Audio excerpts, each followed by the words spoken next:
my dear teachers today. I am Priya Balani from Standard 7 here to give a speech on Sardar Vallabhbhai Patel. 140 years ago, a great man, Sardar Vallabhbhai Patel, was born on 31st October 1875.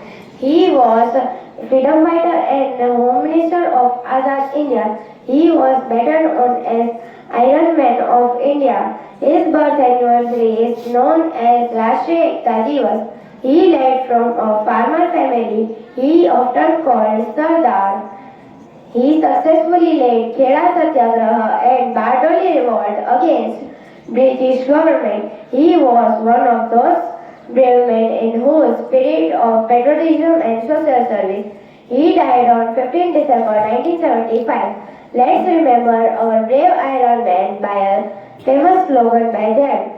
Let's repeat after me. Faith is of no evil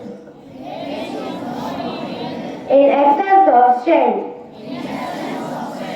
Thank you for giving me this opportunity. Have a faithful Tuesday.